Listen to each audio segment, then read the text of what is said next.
Permisi, Pak, Bu, saya ingin bekerja di sini. Di sebuah warung gudeg kecil di lorong Yogyakarta, seorang mahasiswi berusia 21 tahun berdiri dengan tatapan penuh harap. Budi, sang juru masak gudeg berusia 54 tahun, menatap gadis itu dengan bingung. Istrinya, Sasi, juga terdiam. Namun, pertemuan ini akan mengubah nasib warung mereka yang diambang tutup dan kehidupan seorang juru masak yang hampir menyerah pada mimpinya. Di sebuah gang kecil di Yogyakarta, berdirilah warung gudeg Bu Sasi. Warung sederhana ini dikelola oleh pasangan suami istri, Pak Budi dan Bu Sasi. Gudeg buatan Pak Budi sungguh istimewa. Nangkanya direbus berjam-jam dengan santan kental dan gula aren murni, diwariskan dari resep sang guru di Solo. Bumbunya meresap sempurna, menciptakan keseimbangan rasa manis dan gurih yang tiada duanya. Kreceknya kenyal pedas, telurnya berwarna coklat pekat, dan arehnya gurih kental. Selama 30 tahun, ia memegang teguh resep yang diajarkan oleh Eyang Karto, gurunya, tanpa kompromi. Namun, setahun terakhir, pelanggan semakin sepi. Kafe-kafe modern untuk turis menjamur di sekitar mereka, membuat pelanggan setia dari warga lokal pun perlahan berkurang. Di dinding warung, tergantung sebuah foto usang Eyang Karto. Sosok yang sudah seperti ayahnya sendiri, yang telah meninggal 15 tahun lalu.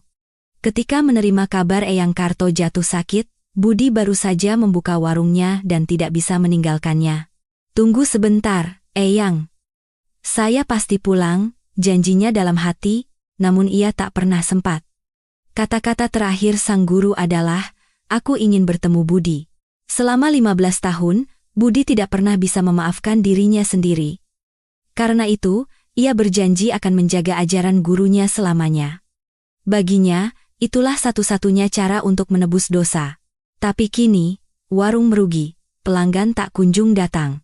Suatu malam setelah menutup warung, Sasi berkata lirih, "Pak, hari ini yang makan cuma 3 orang lagi." Budi hanya bisa terdiam. "Kita akan bagaimana, Pak?" Sasi bertanya lagi, cemas.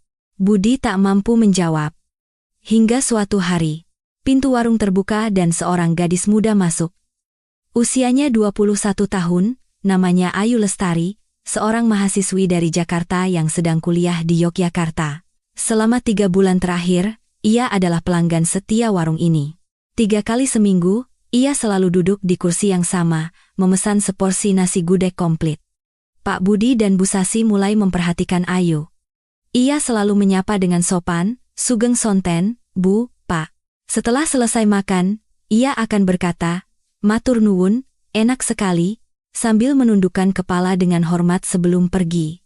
Suatu hari, Sasi berkata pada suaminya, "Pak, anak Jakarta itu sopan sekali ya. Selalu menunduk kalau berterima kasih." "Iya. Kemarin, waktu mau pulang, kulihat dia mengelap mejanya sendiri." "Loh, kok bisa? Dia kan pelanggan." "Aku juga bilang begitu. Waktu ku tegur, dia cuma tersenyum dan bilang, 'Maaf Pak, sudah kebiasaan.'" Anak yang baik sekali. Suatu sore, Ayu tampak mengamati sekeliling warung. Pandangannya berhenti pada selembar kertas tua yang tertempel di dinding. "Permisi, Pak. Ini tulisan apa?" "Ya." Budi menoleh. Itu adalah poster lowongan kerja yang ia pasang 2 tahun lalu, saat warung masih ramai. Ia lupa mencopotnya. "Oh, itu sudah lama sekali, Nduk. Sudah tidak berlaku." "Apakah lowongannya masih ada, Pak?" "Tidak, Nduk. Sekarang kami tidak punya uang untuk menggaji karyawan." Dengan mata berbinar, Ayu berkata, "Saya mau bekerja di sini, saya tidak perlu dibayar." "Apa maksudmu? Tidak bisa begitu. Saya lebih butuh pengalaman daripada uang, Pak." "Kenapa kamu sampai segitunya?" "Keluarga saya di Jakarta punya warung kue cubit di pasar. Tapi sekarang sepi sekali." "Kue cubit? Apa itu?" Ayu mengeluarkan ponselnya dan menunjukkan sebuah foto. "Ini, Pak. Kue kecil yang adonannya dimasak setengah matang, jadi lumer di tengah." Sasi ikut mengintip. "Wah, lucu sekali bentuknya." Budi juga menatap dengan penasaran. "Bentuknya bulat-bulat kecil?" "Ya." "Menarik. Yang paling enak itu kalau dimakan panas-panas, Pak." Tapi pelanggan makin sedikit, dan ayah sudah berpikir untuk menutup warungnya.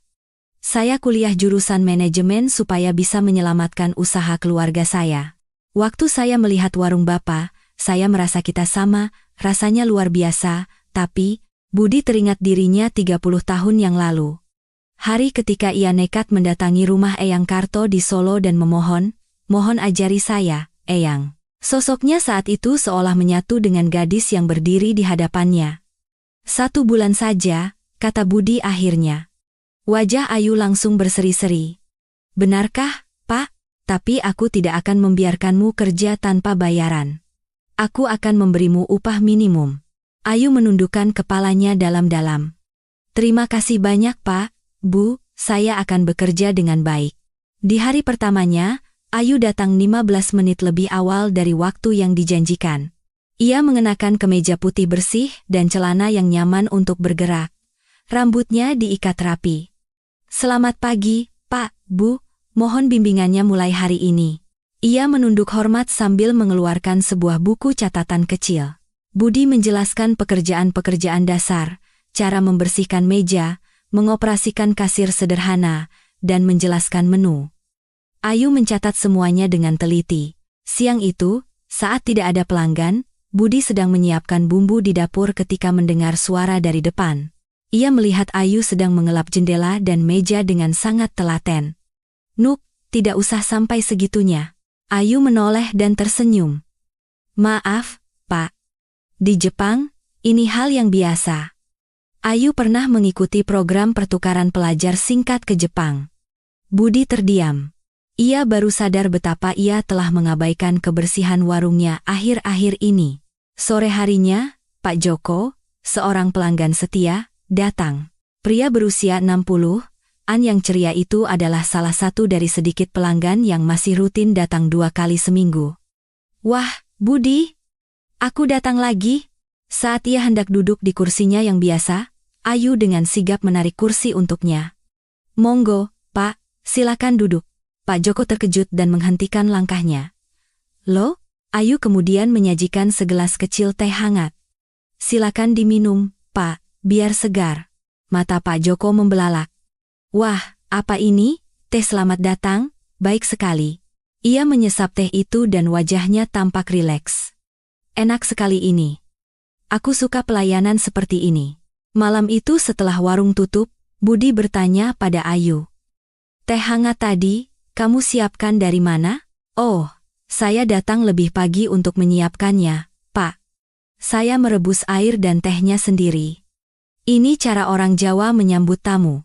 Aku tidak pernah memintamu melakukan itu. Maaf, Pak, saya lancang. Tidak, sela Budi. Terima kasih. Sasi menimpali dari samping. Ayu, besok tolong lanjutkan, ya. Ajari ibu juga caranya. Tentu saja, Bu. Keesokan harinya, sepasang suami istri lansia datang. Ayu segera menarik kursi dan mempersilakan mereka duduk di dekat jendela. Di sini tempatnya bagus, Bu, Pak. Cahayanya hangat. Sang istri menatap Ayu lekat-lekat. Kamu orang Jakarta, ya? Betul, Bu. Saya dari Jakarta. Wah, saya pernah ke sana. Ke Kota Tua, indah sekali. Kota Tua memang indah ya, Bu, saya juga suka. Orang Jawa memang terkenal ramah dan sopan, ya. Ternyata benar. Di sini ada istilah sumeh, Bu, kata Ayu. Artinya kami sangat menghargai tamu dan ingin membuat mereka merasa nyaman. Sumeh. Istilah yang indah, kata sang istri. Suaminya lalu bertanya, ngomong-ngomong, gudeg apa yang paling enak di sini? Gudeg komplit kami paling istimewa, Pak. Nangkanya dimasak perlahan sampai manisnya keluar alami. Wah, kamu tahu sekali, ya. Saya diajari oleh Pak Budi. Beliau sangat teliti memilih bahan-bahan terbaik. Ayu menjelaskan teknik dan dedikasi Pak Budi dalam memasak. Pasangan itu mengangguk-angguk kagum. Baiklah, kami pesan gudeg komplit 2 porsi. Siap, Pak. Saat akan pulang, sang istri menggenggam tangan Ayu. Kalau ada kamu di sini, kami akan datang lagi. Benarkah, Bu? Terima kasih banyak. Warungnya juga jadi lebih bersih. Rasanya suasananya jadi berbeda. Suaminya pun mengangguk. Lebih nyaman dari terakhir kali kami ke sini. Ayu menunduk dalam-dalam. Terima kasih. Kami tunggu kedatangannya lagi. Setelah tutup, Sasi berkata pada Ayu, Ayu, pasangan tadi kelihatannya senang sekali ya. Iya, Bu. Mereka bilang akan datang lagi. Caramu melayani pelanggan benar-benar membuat ibu banyak belajar. Menatap mata pelanggan, menyambut dengan senyum, mengantar ke meja. Kamu melakukannya dengan begitu alami. Tidak, Bu, saya hanya melakukan hal yang sudah seharusnya. Justru karena kamu bisa melakukan hal yang seharusnya itu dengan tulus, itu yang luar biasa, kata Pak Budi tiba-tiba. Aku selama ini hanya berpikir tentang memasak. Kupikir, kalau rasanya enak, pelanggan pasti datang. Ternyata itu saja tidak cukup. Sasi mengangguk. Ibu juga belakangan ini lelah, mungkin pelayanan ibu jadi kurang baik. Ayu berkata dengan wajah serius, gudeg buatan Pak Budi itu benar-benar yang paling enak, dan Bu Sasi selalu menyambut pelanggan dengan hangat. Kalau hal itu bisa lebih tersampaikan ke pelanggan, saya yakin mereka akan lebih banyak yang datang. Budi menatap foto Eyang Karto di dinding. Warung Eyang dulu selalu penuh sesak. Bukan hanya karena rasanya. Eyang suka mengobrol dengan pelanggan, selalu tertawa, membuat seluruh warung terasa hangat. Mungkin aku telah melupakan bagian itu, gumam Budi. Keesokan harinya, Ayu memberi usul pada Pak Budi dan Bu Sasi. Pak, Bu, saya punya satu usul. Apa itu, Nduk? Bolehkah saya membuat papan menu yang baru, supaya lebih mudah dibaca? Budi melihat papan menu tulisan tangan di dekat kasir. Tulisannya kecil dan harganya sulit dilihat. Kalau dipikir-pikir, memang sulit dibaca ya, Bu, kata Sasi. Kita sudah terbiasa, jadi tidak sadar. Lakukan saja sesukamu, Nduk, kata Budi. Besoknya, Ayu membawa papan menu baru buatannya. Tulisannya besar, dilengkapi foto gudeg yang menggiurkan, dan harga yang jelas. Ada juga penjelasan singkat dalam bahasa Inggris. Bagaimana, Pak? Budi menatapnya lama. Bagus, jelas sekali. Sasi mengintip dari samping. Wah, cantik sekali. Seminggu berlalu. Warung itu perlahan berubah. Papan menu baru terpasang, kaca jendela berkilauan. Jumlah pelanggan, meskipun sedikit, mulai bertambah. Suatu malam setelah tutup, mereka bertiga minum teh bersama. Ayu membuka buku catatannya. Di sana tercatat dengan rapi jumlah pelanggan harian, pendapatan, cuaca, dan tren berdasarkan hari. Dalam seminggu ini, jumlah pelanggan naik 15%. Pak, kamu sampai mencatat semua itu? Tanya Budi, terkesan. Iya, Pak. Kalau ada data, kita bisa tahu apa yang perlu diperbaiki. Budi mengangguk senang. Tapi raut wajahnya kembali muram. Jujur saja, Nduk. Pelanggan memang bertambah, itu berkat kamu. Tapi ini belum cukup. Belum cukup? Kalau begini terus, dalam 3 bulan tabungan kita akan habis. Sasi menahan napas. Pak, sampai segitunya. Ayu membolak-balik catatannya. Pelanggan kita saat ini kebanyakan adalah pelanggan lama berusia 50 tahun ke atas. Hampir tidak ada anak muda yang datang. Aku tahu. Tapi bagaimana caranya? Kita promosikan di media sosial, Pak. Dan akan lebih baik kalau ada satu menu spesial yang hanya ada di warung ini. Menu spesial? Iya. Dengan keahlian Pak Budi, saya yakin kita bisa membuat sesuatu yang luar biasa. Budi menggeleng. Aku hanya bisa memasak gudeg tradisional yang diajarkan guruku. Ayu terdiam sejenak. Pak, ada sesuatu yang ingin saya tunjukkan. Keesokan harinya, Ayu membawa sebuah alat masak kecil dan tua, terbuat dari besi dengan cetakan berbentuk bulat-bulat kecil. Apa ini? Tanya Budi heran. Ini cetakan kue cubit, Pak. Alat untuk membuat kue dari Jakarta. Oh, kue yang kamu ceritakan itu. Betul. Adonan dituangkan ke cetakan lalu dipanggang. Ayah memberikannya pada saya sebelum saya merantau ke Jogja. Katanya, supaya suatu saat orang di sini bisa mencicipi rasa khas Jakarta. Bentuknya lucu ya, kata Sasi. Nah, sekarang mau diapakan alat ini? Tanya Budi. Ayu menarik napas dalam-dalam. Saya berpikir, bagaimana kalau kita membuat sesuatu dengan adonan gudeg Bapak, menggunakan cetakan ini? Budi mengerutkan kening. Adonan gudeg? Dicetak bulat-bulat? Iya, Pak. Kue cubit isinya coklat atau keju. Bagaimana kalau kita ganti isinya dengan suiran ayam gudeg, krecek, atau areh? Jangan mengada-ada. Gudeg ya gudeg, bentuknya harus seperti itu. Mana ada gudeg dicetak? Tapi, aku menjaga tradisi yang diajarkan guruku. Aku tidak bisa merusaknya. Maaf, Pak. Ide saya memang aneh. Ayu menunduk. Sasi menatap suaminya dengan tatapan sedikit sedih. Malam itu, Budi tidak bisa tidur. Wajah Ayu terus terbayang. Anak itu hanya ingin menolong warung ini. Kenapa aku langsung menolaknya mentah-mentah? Keesokan paginya, Budi menghampiri Ayu. Nuk, soal kemarin, Bapak minta maaf. Ayu mengangkat wajahnya, kaget. Loh, Pak? Bapak salah karena langsung menolak idemu. Coba ceritakan lagi. Wajah Ayu langsung cerah. Sungguh, Pak? Iya. Omong-omong, kue cubit itu rasanya seperti apa? Ayu menjelaskan dengan antusias. Adonannya lembut, Pak. Biasanya dimasak setengah matang jadi lumer di dalam. Rasanya manis, paling enak dimakan selagi hangat. Bisa kamu buatkan? Bapak ingin coba. Tentu, Pak, akan saya buatkan. Siang itu, Ayu membuat kue cubit untuk Budi dan Sasi. Budi menggigit sepotong. Enak, katanya. Rasanya hangat dan lembut. Nostalgia. Sasi mengangguk. Iya. Rasanya seperti jajanan masa kecil, padahal ini pertama kali ibu coba. Ayu tersenyum senang. Di Jakarta, dulu banyak penjual kue cubit di depan sekolah. Anak-anak antre untuk beli yang baru matang. Saya rasa, ini sama seperti gudeg Pak Budi. Keduanya adalah makanan yang menyatukan orang. Bentuknya mungkin beda, tapi semangatnya sama. Budi terdiam sejenak.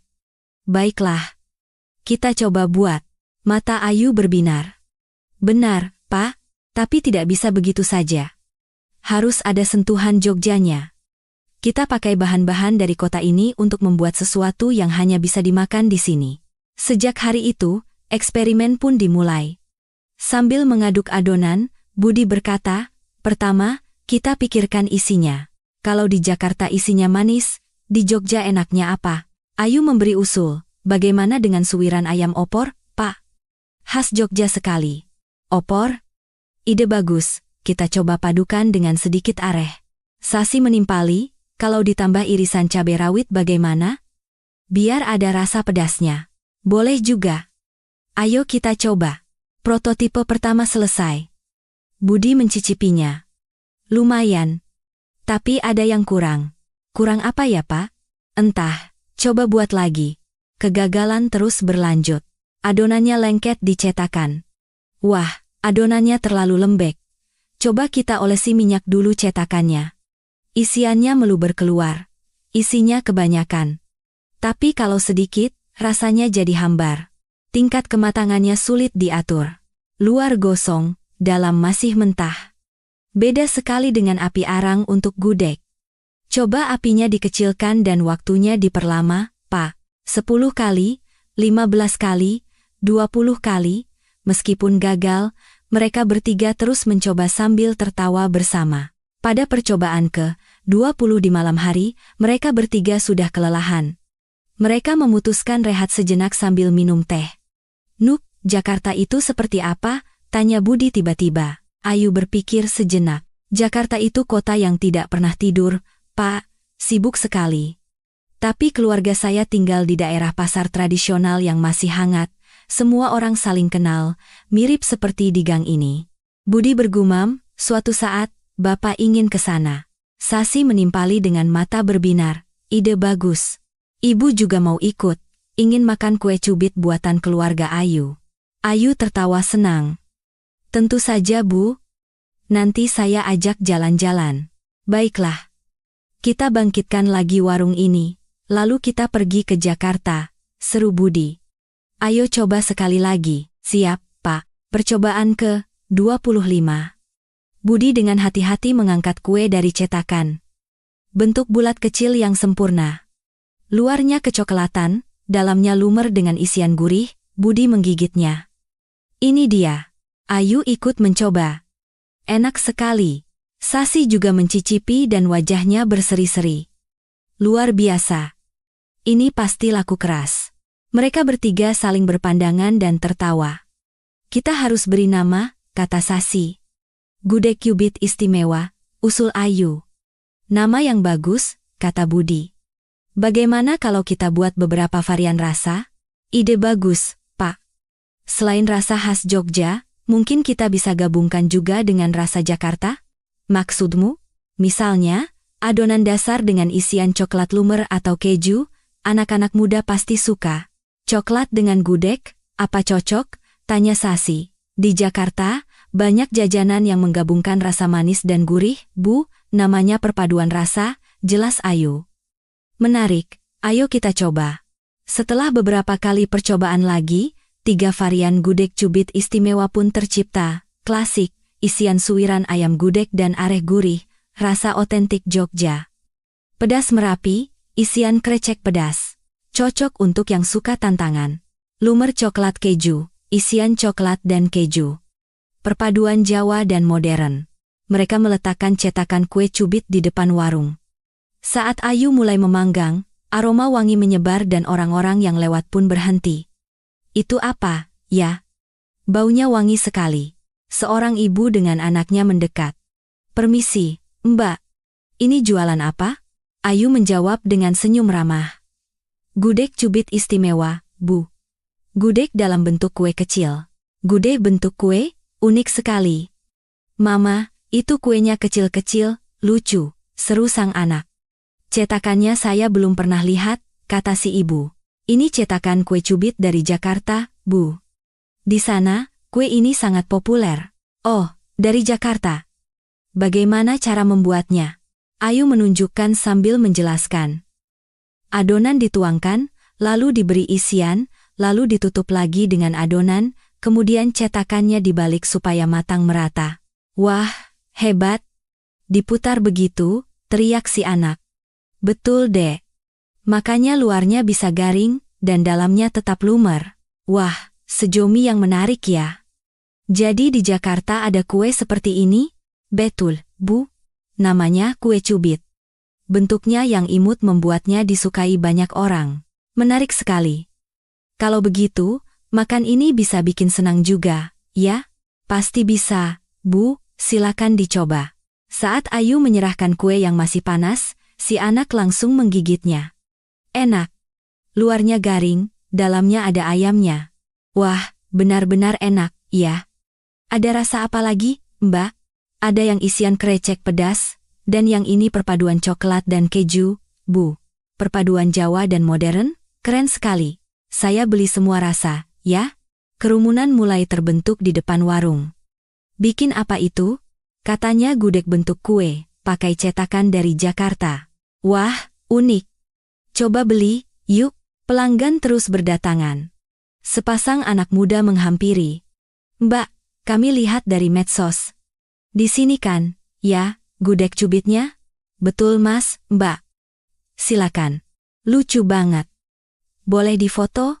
Tentu saja, boleh. Jawab Ayu ramah, sambil menjelaskan setiap varian rasa dengan sabar. Budi mengamati dari dalam dapur. Ayu hebat sekali, ya, Bu. Iya, Pak. Lihat, semua pelanggan jadi tersenyum. Pukul 3 sore, gudeg cubit istimewa ludes terjual. Tidak hanya itu, pelanggan yang datang karena penasaran dengan menu baru itu, akhirnya juga memesan gudeg porsi biasa. Mumpung sudah di sini, makan gudeg komplitnya juga, yuk, katanya gudeg di sini legendaris, loh. Warung itu penuh sesak. Pendapatan hari itu memecahkan rekor tertinggi dalam 3 tahun terakhir. Setelah tutup, mereka bertiga bersulang dengan teh hangat. Aku tidak percaya, kata Budi sambil menuang teh. Tidak pernah menyangka hari seperti ini akan datang lagi. Sasi tertawa. Bapak dari tadi senyum terus, loh, sudah lama ibu tidak lihat. Mereka bertiga saling menatap dan tertawa bahagia. Sebulan kemudian, warung terus ramai. Gudeg cubit istimewa ludes setiap hari, bahkan diliput oleh koran lokal. Berita itu membuat lebih banyak pelanggan berdatangan. 3 bulan kemudian, Ayu mendekati mereka dengan raut wajah sedih. "Pak, Bu, ada yang ingin saya sampaikan." Keduanya menatap Ayu. "Sebenarnya, bulan depan masa studi saya di Jogja selesai." Budi terdiam. "Kamu mau pulang?" "Iya, Pak. Saya harus kembali ke Jakarta untuk menyelesaikan skripsi." Wajah Sasi seperti mau menangis. "Oh, begitu, ya. Ibu tahu hari ini akan datang, tapi..." Budi hanya diam menatap keluar jendela. "Pasti akan sepi sekali. Saya juga, Bu. Warung ini sudah seperti rumah kedua bagi saya." Malam sebelum Ayu pulang, hanya mereka bertiga di warung yang sudah tutup. "Ayu, terima kasih banyak, ya," kata Sasi. "Karena kamu datang, warung ini terselamatkan." Budi mengangguk. "Kalau tidak ada kamu, warung ini pasti sudah tutup sekarang. Kamu yang memberi kami harapan." Mata Ayu berkaca-kaca. "Tidak, Pak, Bu. Justru saya yang belajar banyak dari Bapak dan Ibu." Ayu menyerahkan cetakan kue cubit. "Ini saya titip di sini. Lu, suatu hari nanti, saya pasti akan kembali. Saat itu, saya ingin kita memanggang kue ini bersama lagi." Budi menerima cetakan itu. "Kami akan menunggumu, Nduk, tempatmu akan selalu ada di sini." Ayu menangis sambil tersenyum. "Iya, Pak, saya pasti kembali." Perpisahan di stasiun. Sasi memeluk Ayu erat. "Jaga diri baik-baik, ya. Pintu warung ini selalu terbuka untukmu." "Iya, Bu. Ibu dan Bapak juga jaga kesehatan, ya." Budi berdiri dengan canggung. Banyak hal yang ingin ia katakan. "Terima kasih. Berkat kamu warung ini selamat. Kehadiranmu membuat kami sangat bahagia." Ayu. "Iya, Pak. Nanti kalau sudah di Jakarta, perjuangkan warung kue cubit keluargamu." "Ya, pasti, Pak. Terima kasih untuk segalanya.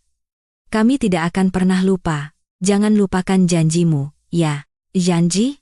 Kamu bilang akan mengajak kami keliling Jakarta. Bapak dan Ibu Sasi pasti akan ke sana." Ayu menghapus air matanya dan tersenyum lebar. "Iya, Pak. Saya tunggu. Bapak dan Ibu harus datang, ya." Setahun kemudian, warung terus berjaya. Gudeg Cubit istimewa menjadi menu andalan dan variannya terus bertambah. Mereka tetap berkomunikasi dengan Ayu lewat WhatsApp. Suatu hari, Ayu mengirim sebuah foto. Foto antrean panjang di depan warung kue cubit keluarganya, kue cubit ceria. "Lihat, Bu. Ayu berhasil." "Iya, Pak. Kapan kita ke Jakarta?" "Baiklah, ayo kita atur." 2 tahun kemudian, pada suatu musim semi yang cerah, Budi dan Sasi duduk di dalam kereta api. Tujuan mereka, Jakarta. Saat tiba dan naik taksi menuju area pasar, Budi terpana. "Rapi sekali kota ini." "Iya, ya. Tidak ada sampah di jalan." Sopir taksi bertanya dengan ramah, "Pertama kali ke Jakarta, Pak?" "Iya, pertama kali." "Selamat datang." "Mau kemana, Pak?" "Ke daerah Pasar Senen." "Oh, tempat yang bagus, banyak jajanan enak di sana." "Nah, sudah sampai. Ini pasarnya." Bangunan-bangunan tua berjejer, memberikan suasana nostalgia. Persis seperti yang diceritakan Ayu. Tempat yang hangat seperti di gang ini. Budi teringat kata-kata itu. Memang terasa hangat. Saat berjalan, para pedagang menyapa mereka. "Selamat pagi. Mari, Pak, Bu." Meskipun logatnya berbeda, senyum mereka terasa tulus. "Lihat, Bu, semua orang tersenyum." "Iya, Pak, jadi ikut senang." Di depan sebuah kios kecil, ada antrean. Kue cubit ceria. Warung keluarga Ayu. Dari dalam terdengar suara Ayu. "Silakan, selanjutnya." Budi dan Sasi ikut mengantre, jantung mereka berdebar. Akhirnya, giliran mereka tiba. Ayu mengangkat wajahnya. Ia terdiam sesaat. Lalu, matanya berkaca-kaca. "Pak Budi, Bu Sasi, kalian benar-benar datang?" Hati Budi terasa hangat. Sudah hampir 2 tahun ia tidak melihat Ayu. Gadis itu tampak lebih dewasa, tapi senyum dan tatapan matanya yang tulus masih sama. Dengan sedikit canggung, Budi berkata, "Kan sudah janji, suatu saat akan ke Jakarta. Kami datang untuk makan kue cubit buatanmu. Ayu menangis sambil tertawa. Tunggu sebentar, ya. Akan saya buatkan yang paling spesial. Budi menggigit kue cubit itu. Luarnya garing, dalamnya lumer. Rasanya hangat dan lembut. Enak. Ayu tersenyum bahagia. Ayah Ayu keluar dari dalam kios. Bapak ini Pak Budi, ya. Terima kasih banyak sudah membimbing anak saya. Ia menunduk dalam-dalam. Budi buru-buru membalas. Justru kami yang banyak dibantu. Tanpa Ayu, warung kami. Ayah Ayu tersenyum. Saya sudah dengar ceritanya dari Ayu. Gudeg cubit istimewa itu. Saya jadi ingin coba. Budi tertawa. Nanti saya ajari resepnya. Menjual gudeg di warung kue cubit mungkin menarik juga. Semua orang tertawa. Pak Budi, Bu Sasi, besok biar saya yang ajak keliling Jakarta, ya, kata Ayu. Tidak apa-apa? Warungnya? Tidak apa-apa Pak, ada ayah. Ayah juga menyuruh saya pergi, menjamu tamu yang sudah berjasa itu wajib hukumnya. Ayu berkata dengan ceria. Kita ke Monas, kota tua, lalu kita coba naik MRT. Sasi berbinar-binar. Wah, seru sekali. Ibu penasaran ingin coba. Di luar pasar, pohon-pohon terembesi berjejer rapi, meneduhkan jalanan yang ramai. Sasi menengadah. Indah sekali, ya. Budi bergumam, syukurlah kita datang. Ayu tersenyum dengan mata berkaca-kaca. Saya juga. Saya senang sekali bisa bertemu Bapak dan Ibu lagi. Mereka bertiga mengambil foto bersama di bawah pohon yang rindang itu. Hari kepulangan tiba. Di stasiun, Ayu berkata, Pak Budi, nanti kalau sudah sampai Jogja, kirim foto lagi, ya, pasti. Foto warung dan foto gudeg cubit. Saya tunggu. Sasi memeluk Ayu. Kita bertemu lagi, ya, pasti, Bu. Lain kali, saya yang akan ke Jogja. Kami tunggu, enduk. Ayu menunduk dalam-dalam. Terima kasih banyak, sampai bertemu lagi. Kembali ke Yogyakarta, Budi menggantung sebuah foto baru di dinding warungnya. Foto yang diambil di Jakarta, Budi, Sasi, dan Ayu tertawa bersama. Budi kembali berdiri di warungnya setiap hari. Saat senja, cahaya hangat dari warung menerangi jalanan batu di gang kecil itu. Sebuah keluarga lewat di depan warung. Seorang anak kecil mengintip dari jendela. Mama, lihat. Kuenya kecil-kecil, lucu. Budi tersenyum dan melambaikan tangan. Kata-kata Eyang Karto terngiang kembali. Gudeg itu makanan yang menyatukan keluarga. Bentuknya boleh berubah, tapi semangatnya tetap sama. Membuat orang tersenyum. Itulah esensi dari masakan. Di warung kecil ini, cahaya hangat itu akan terus menyala.